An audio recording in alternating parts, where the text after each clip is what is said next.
Olá, sejam bem-vindos, sejam bem-vindas para mais um encontro aqui no nosso canal, onde nós falamos sobre desempenho esportivo, como otimizar o desempenho esportivo da sua equipe e de seus atletas. Hoje nós vamos trazer um tema que é bem interessante e está muito conectado com o que nós estamos fazendo aqui, que é a questão da inovação, né? E muitas pessoas têm receio com a inovação. Ela é uma coisa boa, mas ela é sempre boa, né? Então a gente precisa, às vezes, entender o contexto em que ela pode e deve acontecer e também o tempo justo, o tempo adequado para que isso venha a ocorrer. Então nós selecionamos aqui algumas questões que são comuns entre as pessoas que estão muito interessadas nessa questão da inovação, né, buscam se atualizar constantemente, e faz uma pergunta para si mesmos, né? É muito interessante. Será que sempre vale a pena inovar, mudar, né? Ou seguir um método como já conhecemos há algum tempo e focar nele e até que se comprove realmente um efeito satisfatório e positivo de um processo de inovação. E nós aqui estamos lidando com a inovação, porque nós falamos da mente do campeão, da mente de campeão, não é? Então, são processos, procedimentos, condutas que são inovadoras sobre essas questões que envolvem o que nós chamamos de treinamento invisível. É aquilo que não se vê, mas faz muita diferença quando é aplicado, não é? Que está conectado com a competência do treinador, com os seus relacionamentos, seu processo de comunicação, seus exemplos de conduta, o exercício da liderança, ou seja, está para além, ultrapassa a questão da tarefa que deve ser organizada e praticada pelos atletas em treinamento. Ok? Então vamos lá. Olá, sejam bem-vindos, sejam bem-vindas. Hoje nós vamos trazer aqui um tema bem bacana, bem interessante, que fala sobre inovação, né? Nós sabemos que a dinâmica do mundo esportivo ela é altamente intensa, ou seja, ela é muito dinâmica, não é? Então, constantemente vem aí processos, métodos, equipamentos, tecnologia inovadora. E nós vamos falar mais aqui sobre a inovação focada nesses aspectos que a gente chama do treinamento invisível, que é onde o nosso mente de campeão atua mais objetivamente. Então vamos lá, vamos trazer algumas. Só um detalhe, né? Nós fizemos uma enquete, uma pesquisa com as pessoas que estão conectadas aqui ao nosso trabalho, e a inovação, a preocupação com ela é um dos temas recorrentes, né? Por quê?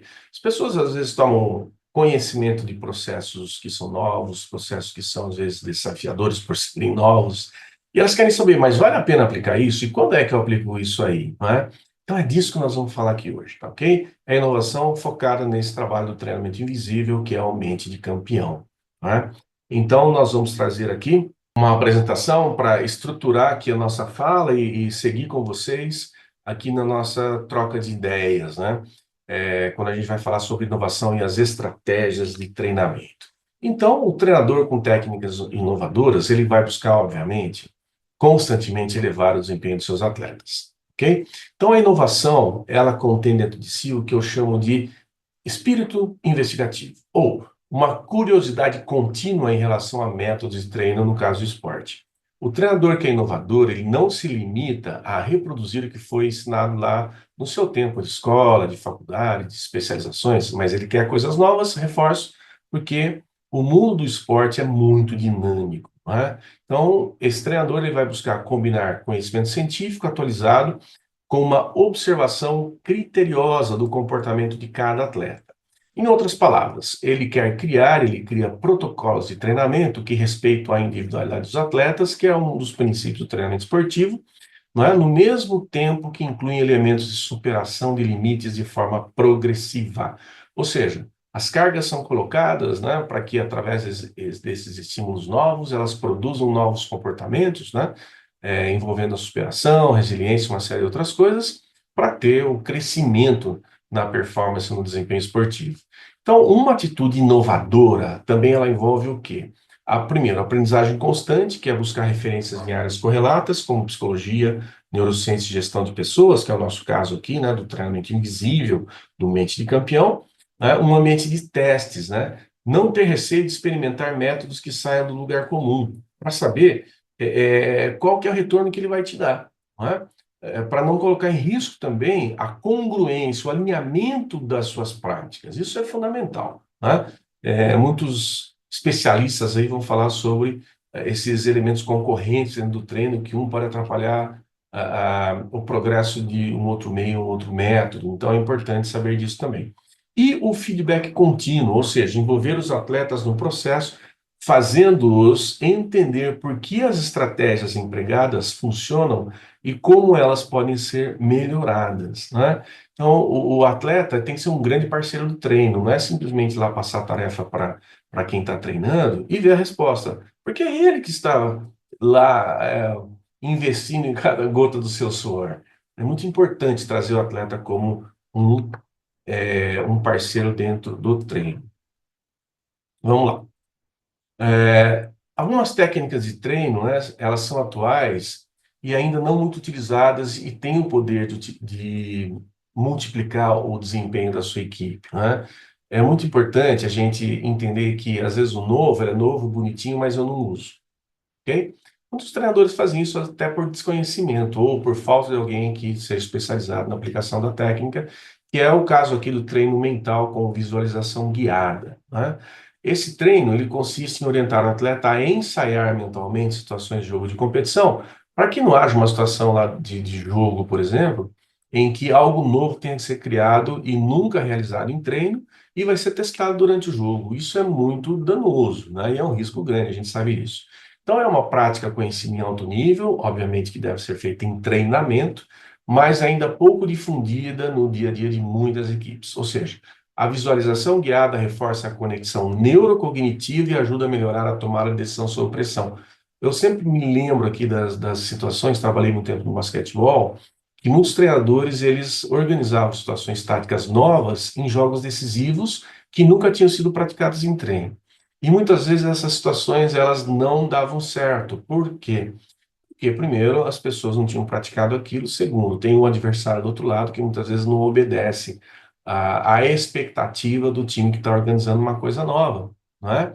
Então, é muito importante praticar essas situações desafiadoras, onde nem sempre o que eu planejei dá certo. Então, eu preciso ter o plano A, plano B, plano C, inclusive no seu treinamento mental. Se isso não dá certo, o que eu faço nesse momento? Qual é a outra opção que eu tenho?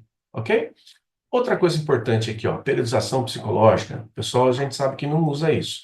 Assim como a periodização física, né, com ciclos aí de volume e intensidade, todas as relações, né, da periodização, que o pessoal adora, existe a possibilidade de programar um calendário de trabalhos focados no desenvolvimento mental do atleta, intercalando aí sessões que trabalham gestão emocional, foco e resiliência. Isso pode ser integrado nas práticas de treino, criar situações problema onde os atletas vivenciem isso. E depois, através de feedbacks, através de o que eu teria feito, né? Eu falo muito sobre uma técnica de dissociação, ou seja, treina aquilo, filma aquilo e vê você no filme atuando dentro lá de um exercício no treino. O que eu poderia ter feito que eu não fiz? Qual é uma outra opção que eu não trabalhei? Se acontecer de novo, como é que eu posso atuar com isso, não é?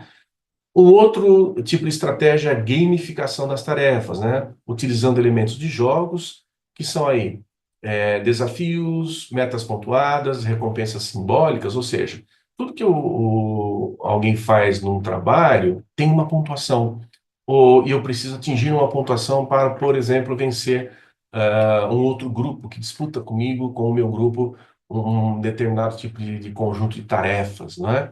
E isso traz uma dinâmica muito próxima, que é a dinâmica do jogo, que é a competição, que é também a questão das pontuações e dos prêmios, que no caso é a vitória no jogo formal, né, para quem consegue esse maior número de pontos. Então isso traz uma dinâmica cognitiva semelhante à que é do jogo. O único problema disso tudo aí é que no jogo existe a ameaça de perder e a expectativa de vencer. No treino, a gente sabe que isso tem um outro tamanho, não é o mesmo tamanho emocional de um jogo. No entanto, nós praticamos o quê?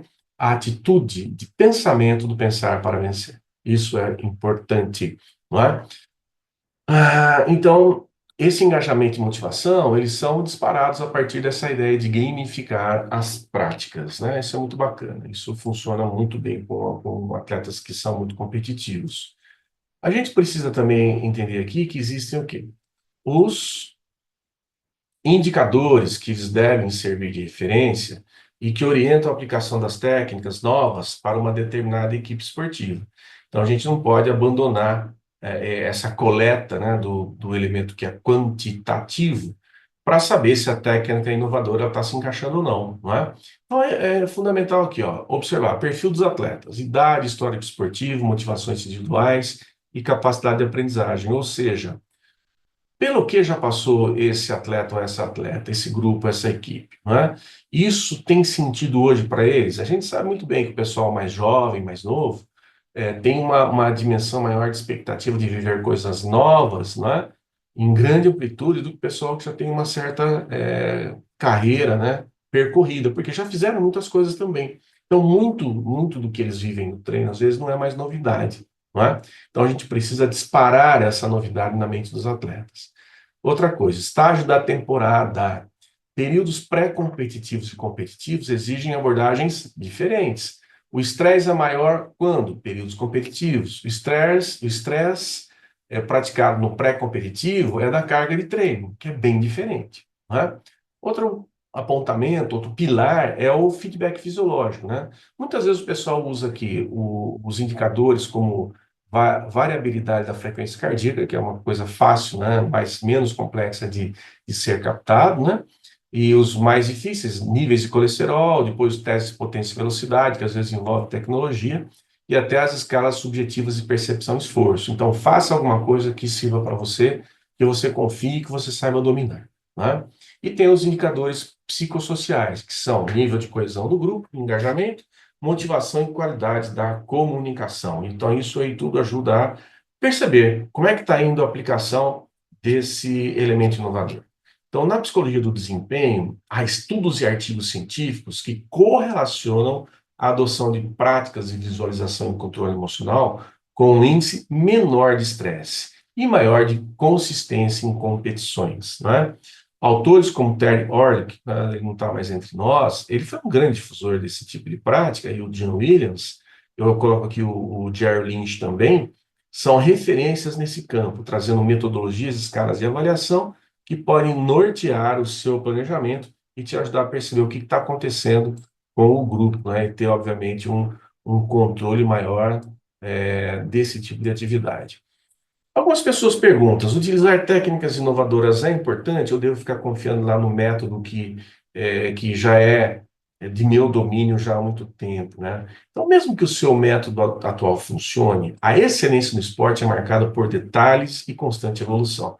Eu sempre dou o exemplo do Pat Riley com ah, o, o princípio Kaizen, né? Que foi uma coisa muito bacana que ele colocou numa equipe, que foi o Miami Heat, que ficou muito perto de ter um bom resultado, e ele, aplicando o Kaizen, propôs aos atletas que melhorassem pelo menos 5% em cada fundamento, né, que eles praticavam mais no jogo e fosse importante para a equipe. Perfeito. O time foi o campeão da NBA no ano seguinte, e obviamente não foi só por conta disso, né, mas por conta de outras coisas, mas foi um elemento importantíssimo, inclusive fazendo parte aí dos procedimentos eh, metodológicos do Pat Riley, não é? Então, em equipes de alto nível, alguns pontos percentuais, como foi o caso dele lá, né, da melhoria, podem significar a diferença entre vencer ou ficar em segundo lugar, ou até não ir, né, mesmo para as finais. Além disso, as técnicas inovadoras costumam reforçar a autoconfiança dos atletas, elevar a consciência tática e emocional da equipe dentro do tempo de jogo, né? Porque eu gosto sempre de lembrar no basquetebol tem uma coisa importantíssima: o tempo ele é fundamental, e o tempo costuma, para quem joga, passar mais rápido, né? Quando você quer que o jogo acabe logo, e mais lentamente. Desculpa, deixa eu inverter as coisas aqui. O tempo costuma passar muito rápido para quando você precisa do tempo para jogar. E ele costuma passar muito lentamente quando você quer que ele acabe logo. Ou seja, se eu estou na frente do placar, eu quero que o jogo acabe logo. E demora para passar o tempo. E aí, quando eu estou atrás do placar, eu quero que o tempo demore para passar, para eu poder recuperar, né, a performance no jogo. E o que acontece? Parece que o tempo ele se multiplica lá nas suas perninhas e anda muito rapidamente. Óbvio, isso aí é tudo questão da mente fazendo a leitura, né, de percepção do ambiente. Mas estar nesse aqui agora, né, com essa prática da suavização, diria eu, das respostas do sistema límbico, né? Ajuda muito a gerenciar melhor o tempo dentro do jogo, né? As emoções principalmente. E outra coisa é aprofundar o engajamento, já que isso, né, essa prática, ela traz novidades e estímulos diferentes, e as pessoas começam a trocar ideias sobre elas. E às vezes alguém que lá não tinha um bom desempenho começa a desempenhar melhor. E isso faz com que as pessoas se engajem mais na atividade. Então, frequentemente, um treinador experiente percebe que não basta mais do mesmo, ele precisa fazer algo novo. Basta adicionar elementos inovadores para dar o salto de qualidade e manter a equipe em constante crescimento. Então, quais seriam aí os benefícios, né, como a gente vai reforçar bastante, desse trabalho que a gente traz, que é o Mente de Campeão? O maior benefício é a construção de uma mentalidade vencedora sólida e consistente. Então, quando a gente, né, for falar um pouco mais à frente sobre o curso Mente de Campeão, né, ele traz dentro dele, oferece ferramentas para cada atleta desenvolver resiliência diante de falhas ou frustrações, cultivar alta capacidade de foco e concentrações em situações de pressão e elevar a automotivação. Por quê? São processos que levam a pessoa para a autopercepção, para o autoconhecimento. O autoconhecimento enquanto alguém produtor de atos, ações, da expressão do seu melhor dentro do campo de jogo, dentro do campo de competição, não é? E assim se conectam a outras pessoas, a outras metas pessoais, para para que aconteça, obviamente, uma produção coletiva de ações em função da busca de um resultado. Então, essa mentalidade, ela ultrapassa a performance esportiva, ela também influencia positivamente o comportamento fora do ambiente do treino, ou seja, na vida cotidiana do atleta, né? Aprimorando valores como disciplina, respeito, responsabilidade e a sua ressonância dentro de uma comunidade, né? Então, o atleta ele precisa perceber isso, quanto ele impacta uma comunidade. Então, olha só, essa pergunta é muito bacana. Quando é o momento certo para introduzir técnicas inovadoras durante a temporada? Perceba, é muito importante que você talvez comece pela pré-temporada. Ah, mas você conheceu algo aí perto num período que já é de mais crítico da competição, por exemplo, um playoff de campeonatos e tal. Nada impede que você possa aplicar, mas com adequação, que às vezes é muito comum, né? Quando tem uma derrota, culpa o novo, que o novo é sempre o culpado porque não estava presente e quando veio estragou tudo, né? Então, o momento ideal varia de acordo com a complexidade da técnica. Coisas muito complexas tentar aplicar mais precocemente, e também coisas menos complexas, obviamente, são mais fáceis de serem assimiladas. E isso está conectado ao quê? À fase de treinamento em que sua equipe se encontra. Então, geralmente, nós sugerimos iniciar no período de pré-temporada, pois há mais tempo para ajustes e para que o grupo se adapte às novidades. No entanto, mesmo durante a temporada, é possível introduzir gradualmente essas estratégias. Já passei por uma situação dessa e foi muito bem aceita, né, assimilada, desde que você gerencie bem a carga física e mental dos atletas e respeite o calendário de competições, né? É muito importante para que não haja o quê? Uma interferência, por exemplo, um tempo de descanso dos atletas, que para o atleta é sagrado, obviamente, né?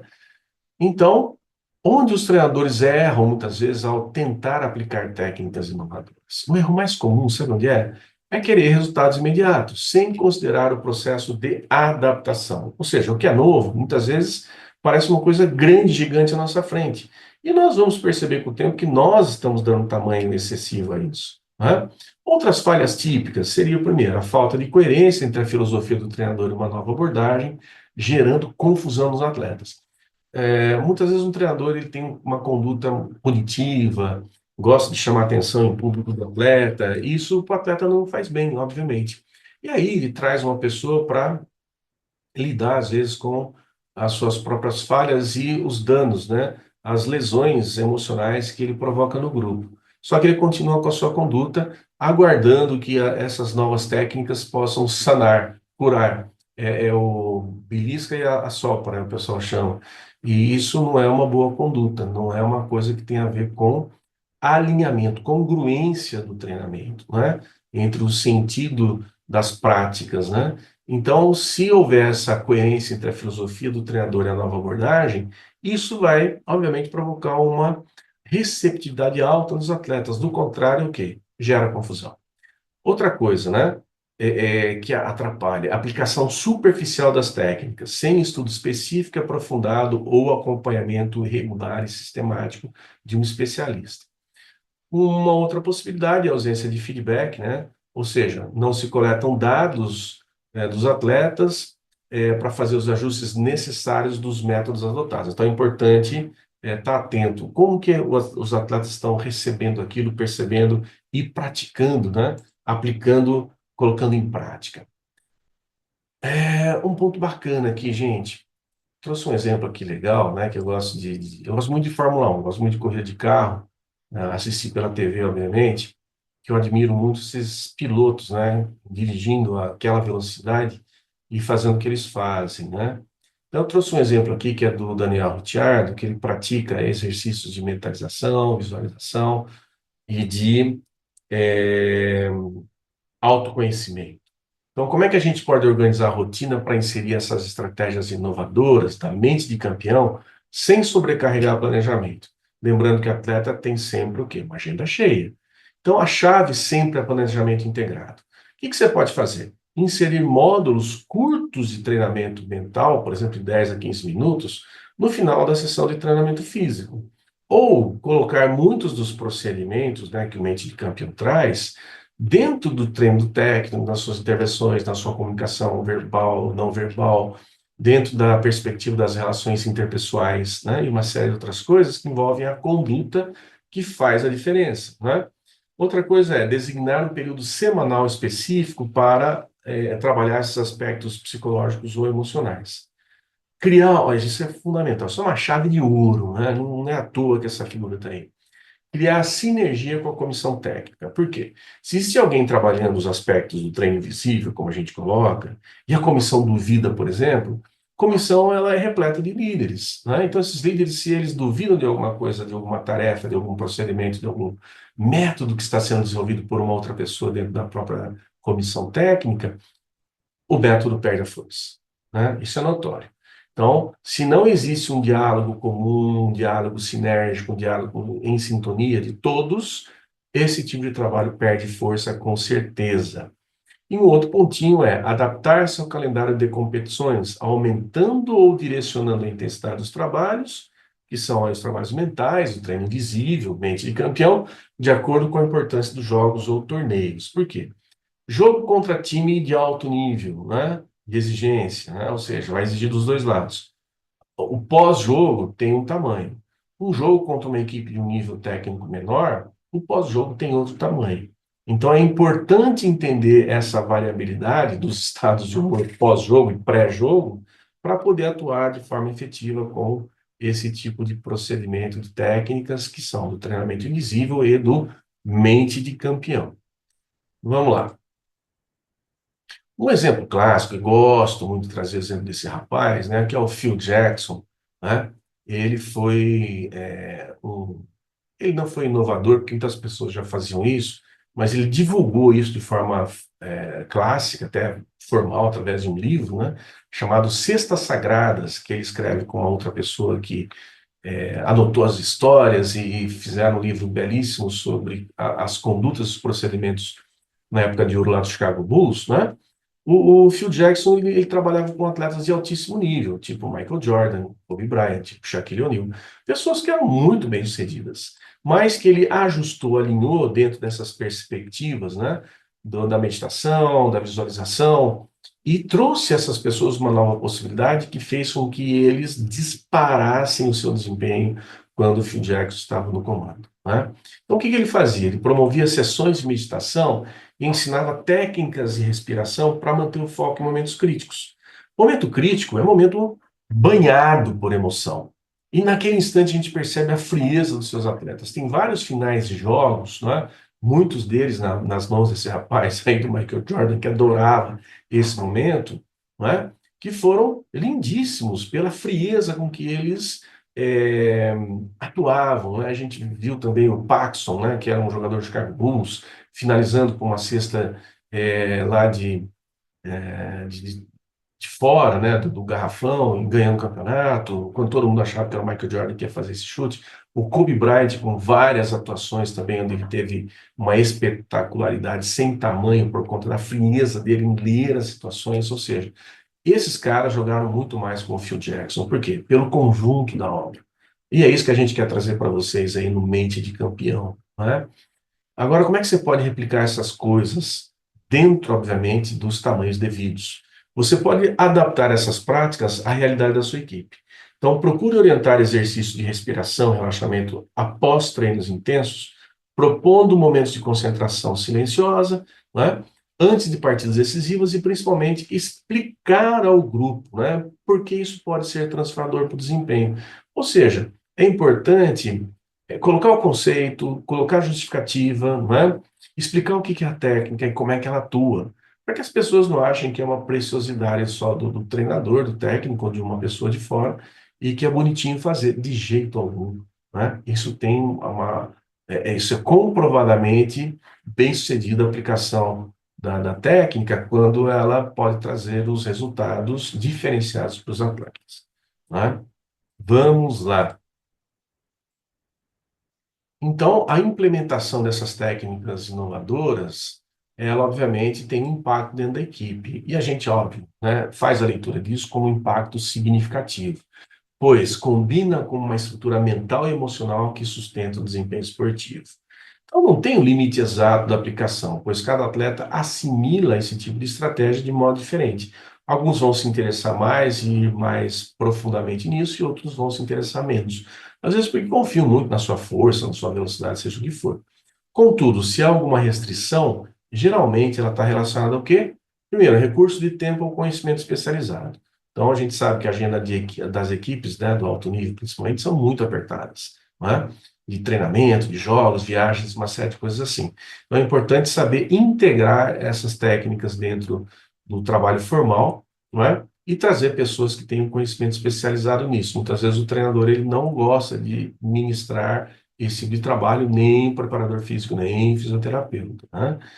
Outra coisa é o engajamento do grupo, né? Então, sem adesão dos atletas, mesmo a melhor técnica não gera frutos. Agora, quando alguém que tinha um desempenho mediano começa a ter um desempenho ótimo, quando alguém que tinha um desempenho ótimo começa a ter um desempenho excelente, todo mundo quer fazer. Por quê? As pessoas começam a ter produção de resultado, né? A gente vê, por exemplo, o Cristiano Ronaldo, ele tornou-se um atleta muito bem-sucedido por conta da sua disciplina na preparação física, preparação técnica e no envolvimento com o treinamento. Ele é um cara que treina muito, a gente sabe disso. E a partir disso, né, conseguiu resultados espetaculares, aumentando o seu tempo de vida esportiva, né, sua longevidade no esporte se deve, obviamente, à sua preparação. Como também muitos atletas hoje fazem isso, o LeBron James lá no basquete americano também, tem uma idade avançada já, né? Mas está numa forma sensacional. Por quê? Porque eles estão dentro do trabalho, ou seja, estão aplicando. Isso fez com que muitos outros atletas começassem também a investir nesse tipo de preparação, né? Cuidar-se mais fora até das tarefas que o próprio ambiente do treino coloca a eles. Então é importante a adesão dos atletas.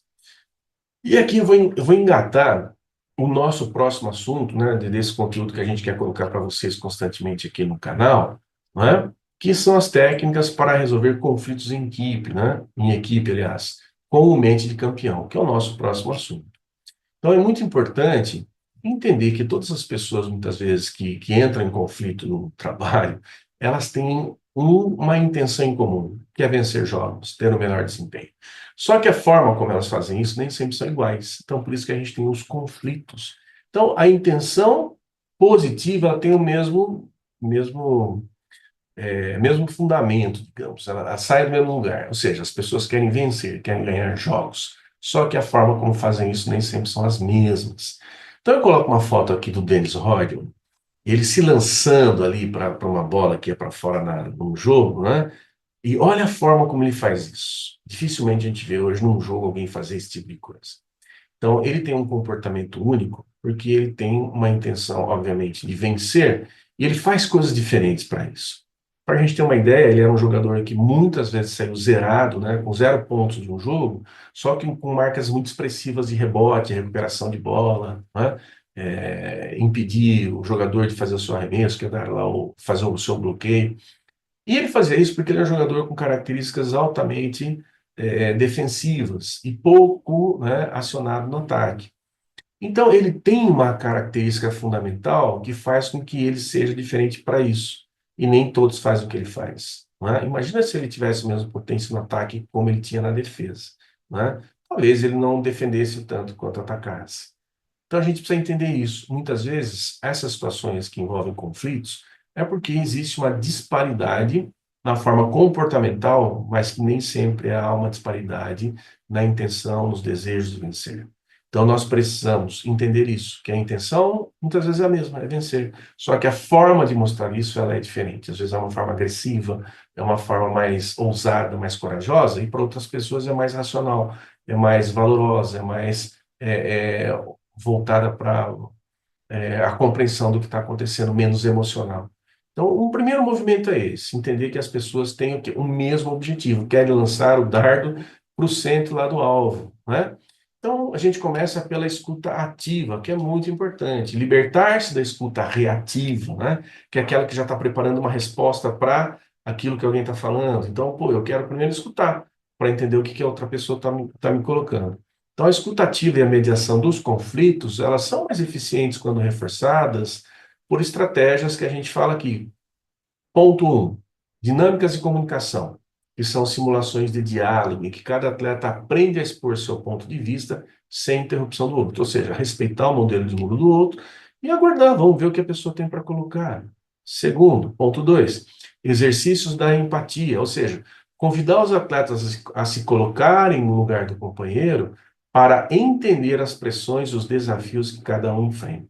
Então, isso é muito bacana, porque a gente começa a entender, nossa, então eu entro, talvez, nessa ponte com o objetivo do outro, que é o mesmo que o meu, que é vencer o jogo, e passo a compreender por que eles, ou o que leva essa pessoa a se comportar de alguma forma ou outra. E um outro pontinho é o feedback construtivo, ou seja, criar uma cultura de desenvolvimento e não de julgamento. Né? Então, como é que a gente pode aprender com isso que está acontecendo? Não, você foi certo, você foi errado, sem julgar valores, mas buscar o que de melhor as pessoas têm para produzir comportamentos como esse que o Dennis Rodman tem, né? E levar todos a segurar esse dardozinho para colocar lá em direção ao alvo. Né? Então, as críticas devem ser acompanhadas sempre de sugestões para o crescimento, para o que podemos fazer em troca disso ou o que nós vamos fazer para solucionar isso aí, ok? Então, para nós, né, fechando aqui o nosso processo, a adoção dessas técnicas inovadoras, alicerçada na psicologia do desempenho, na teoria do treino, na neurociência e na nossa proposta, que é que vai envolver o curso Mente de Campeão, pode ser um fator decisivo para levar a sua equipe a um novo patamar de conquistas. Então, mesmo que você já funcione bem hoje, pequenos ajustes ou instruções e práticas inéditas podem potencializar imensamente seu trabalho. Então, tenha a mente aberta para isso, não é? Mas, ao mesmo tempo, tenha a mente aberta para receber essa ideia da inovação e entender qual a possibilidade de eu executar isso dentro do meu trabalho, não é? Como nós colocamos aqui, passo a passo, nas nossas proposições. Então, lembre-se também que a grande diferença no esporte de alto rendimento muitas vezes está nos detalhes. Olha aqui, ó, nas condutas para otimizar o desempenho. Né? Então, quando a gente fala sobre isso, é para incrementar o seu conhecimento, a sua competência, o seu poder de relacionar-se com os atletas, o seu poder de comunicar-se melhor, de ter uma conduta mais apropriada e exemplar para o seu grupo e de exercer a sua posição de líder. Né? Então, como cultivamos isso tudo no dia a dia, não é? Obviamente está muito ligado ao quê? A como nós lapidamos a atenção do jogador, né? De cada jogador, de cada jogadora. Como é que a gente pode se comunicar melhor com esse modo das pessoas funcionarem no treino, nesse lugar do jogo, com a experiência dessas pessoas, ok? Então, esse aqui foi o nosso trabalho de hoje, né, desse nosso encontro. É sempre muito bom estar aqui com vocês, passando essas ideias, trazendo aqui novas proposições que possam atuar, obviamente, com o que você já sabe sobre o treinamento e buscando as inovações que aqui nessa nossa página é o Mente de Campeão. Ok? Deixa um grande abraço, até o próximo encontro e nos vemos em breve.